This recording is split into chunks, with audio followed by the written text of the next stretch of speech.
Chama gêmea. O que você acha sobre isso? Gente, dia 23 de setembro, início da primavera, Edu Barbezan, tô aqui com vocês pra gente falar desse assunto. E aproveitando para você deixar seu like, seguir nosso canal, deixar sua sugestão para que a gente possa ter cada vez mais assunto para falar sobre. Bem, vamos lá. Hoje eu recebi um texto de uma paciente minha, uma paciente amiga, que me pediu a minha opinião sobre o assunto alma gêmea, chama gêmea. Mas aí eu resolvi dizer assim, em vez de eu dizer o que eu acho disso para uma pessoa, falaria para todas as pessoas o meu entendimento.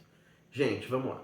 O texto fala da importância das chamas gêmeas e do casamento dessas chamas gêmeas para a evolução planetária, para a manifestação da quinta dimensão, para o entendimento e construção de uma nova frequência planetária e transição para a quinta dimensão. Achei super bonito, achei o texto romântico, achei o texto que a intenção realmente é trazer uma esperança, uma coisa boa ligada a esse tema. Agora, vamos lá, o meu entendimento sobre o que é chama gêmea.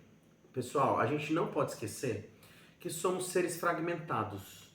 Uma parcela nossa é o que se manifesta aqui nessa dimensão, na terceira dimensão, nesse corpo físico, neste hardware, com esse software, que é esse cérebro de terceira dimensão. Então ele só consegue entender, por exemplo, a linha de tempo como passado ontem, o presente agora, o futuro depois. Ele não consegue entender tudo ao mesmo tempo. É como se você tem um programa, mas você não tem a referência dele.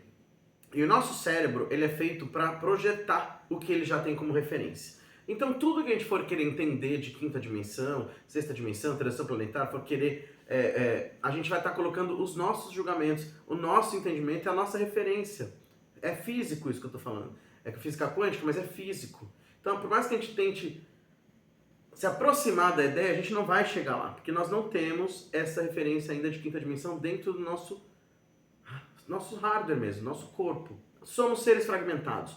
Por sermos seres fragmentados, tem partículas nossas em vários pontos. Pode estar em outras dimensões, pode estar em outras galáxias, pode estar em outro tempo, pode estar em outra realidade. E quando a gente vai fazer uma busca de uma chama gêmea, provavelmente nós estamos buscando os nossos próprios fractais. A gente tem uma coisa romântica, uma coisa que foi criada, nós temos as nossas programações colocadas para a manipulação da Matrix sobre relacionamento, sobre achar aquele amor, sobre o príncipe encantado, sobre a busca sobre a parcela divina, sobre a continuação, o crescer-vos, o multiplicai-vos, a necessidade do complemento. Mas essa necessidade ideológica de complemento não é o que acontece de verdade. Tanto é que a casa 7, por exemplo, na astrologia, é a casa dos casamentos, ligado a Libra, onde a gente tem o Sol, hoje.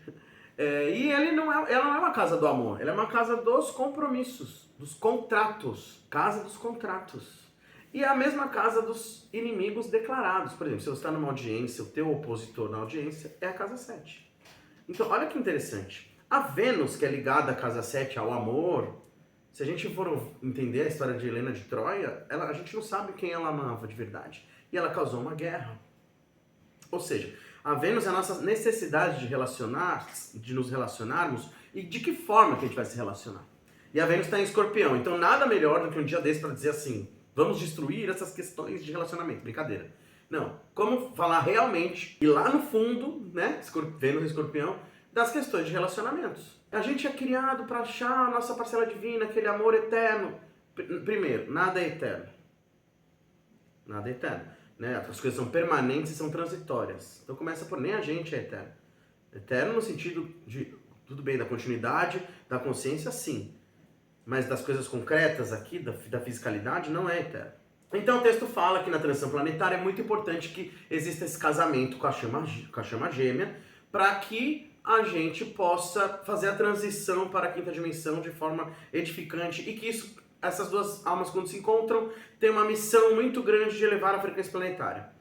E que se isso não acontecer, se as pessoas não se encontrarem ou se não exercerem sua missão, o planeta vai se degradar e a gente vai estar atrasando novamente a evolução planetária. Bom, mais uma vez, então se coloca toda a culpa na humanidade. A gente é culpado por o planeta não evoluir, a gente é culpado por não encontrar nossa alma gêmea, a gente é culpado pelo final do planeta, a gente é o pecador, as ovelhas, as centelhas que pecam e que nós temos problemas de tudo. Bom, realmente, a humanidade é uma coisa a se questionar, mas não é essa o momento, o assunto não é esse. Né? A Terra é maravilhosa, um pouco mal frequentada, mas não é esse o assunto.